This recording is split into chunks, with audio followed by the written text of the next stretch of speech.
Hello everyone, welcome back to my YouTube channel. This is lecture 18 of a hydraulic turbines and pump playlist. In this we are going to cover the centrifugal pump numerical on head and efficiencies. In the previous lecture we have covered the numerical on velocity triangle and work done. Okay, so now we will focus on the centrifugal pump numerical on head and efficiencies. We have already covered the theory part of head and efficiencies in the lecture 15, so you can cover that lecture so you can understand all the terms and formulas. Okay, now we are going to cover the lecture 18 centrifugal pump numerical on head and efficiencies. So if you haven't subscribed the channel, then please subscribe it so that you will get the notification about the upcoming lectures. Okay, so now we will focus on our lecture 18.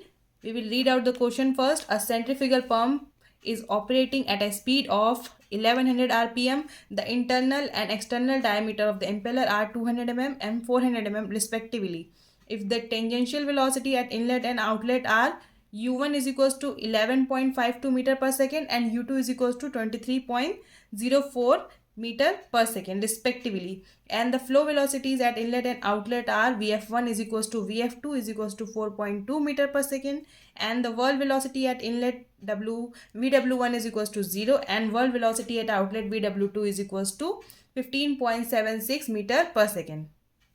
The volume of water per unit time q is equals to 0.21 meter cube per second. The vane angle at inlet and outlet are 20 degree and 30 degree respectively. Okay, so this is the same question that we have solved for the velocity triangle and work done in the lecture 17. Okay, so now we will see how we can find the head and efficiencies. So first of all, we have already covered what are these type of velocities like flow velocities, world velocities. Okay, so you can cover the previous lecture so that it will be easier for you to understand the terms like tangential velocity, flow velocity, world velocity. Okay, so we will see the question. The first part is you have to determine the manometric head if losses are neglected. Okay, second you have to determine the manometric head if losses are 4.01 meter. Third, you have to determine the manometric efficiency considering losses. Okay, these are the manometric head and this is you have to determine the manometric efficiency.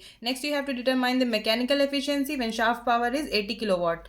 Next, you have to determine the overall efficiency of a centrifugal pump. So this is the question. The question is divided into 5 parts. So we will solve all of them one by one. Okay, so first, to solve any question you have to write the given terms. Okay, so in the question the speed is given, that is n is equals to 1100 rpm. So diameters are also given in the question. d1 is equals to 0.2 meter, d2 is equals to 0.4 meter. Alpha is equals to 90 degree for a centrifugal pump and theta and phi are given in the question, 20 degree and 30 degree respectively. Next, the tangential velocities are given in the question. u1 is equals to 11.52 meter per second, u2 is equals to 23.04 meter per second. Okay, so at inlet and outlet the tangential velocities are given. Your flow velocities are also given in the question right here. The world velocity at inlet is equals to 0 for the centrifugal pump. The world velocity at outlet is given in the question, so 15.76 meter per second. Q is given in the question, 0.21 meter cube per second. So all these are the given terms from the question. Now we will see how we can solve all these 5 parts. Okay, so first we will determine the manometric head if losses are neglected. In lecture 15 we have already covered that if losses are neglected, your manometric head will be hm is equals to vw2 u2 upon g. Okay, so write this formula here.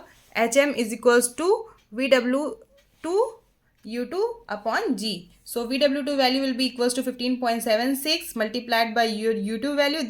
Both values are given in the question, so write directly 15.76 multiplied by 23.04 upon the value of g. So you will get the manometric head if losses are neglected as 37.01 meter.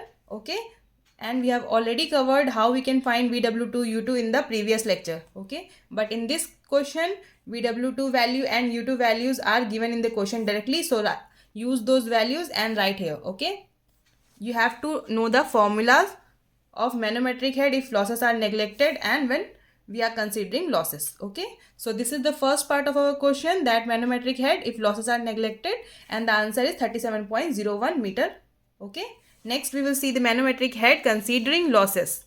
Okay, so this will be the formula to find the manometric head when you are considering losses. So you have already calculated manometric head, so 37.01 minus your losses.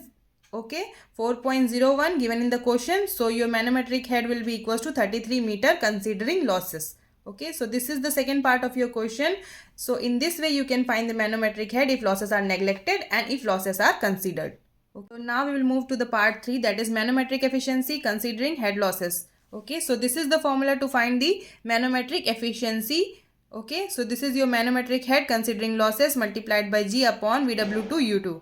Okay, manometric head upon head imparted by impeller. So write the value of HM2 means manometric head considering losses 33 meter multiplied the value G upon VW2 U2. VW2 is equals to 15.76 multiplied by your U2 value 23.04. Okay, when you solve this you will get the value of manometric efficiency 89.16%. Okay, so this is the answer of your part 3. Now we will see the part 4, that is mechanical efficiency. So mechanical efficiency will be equals to impeller power upon shaft power.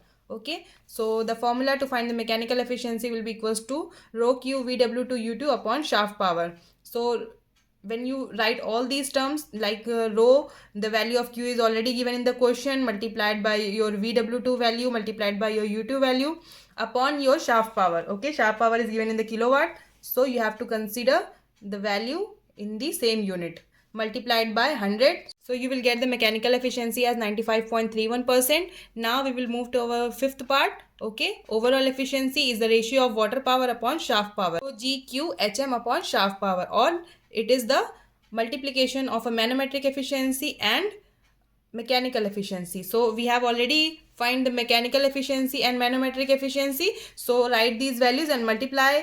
Okay, so you will get the overall efficiency as equals to 84.98%, that is 85%. So in this way you can easily find the manometric head, manometric efficiency, mechanical efficiency or overall efficiency. Okay, I hope you have understood this lecture, and if you find this video useful then please don't forget to like, share and subscribe the channel. And in the next lecture we will see the centrifugal pump in a series and parallel connection with the MCQs. Okay, so if you haven't covered all these lectures you can go through the playlist. Thank you for watching. Thank you.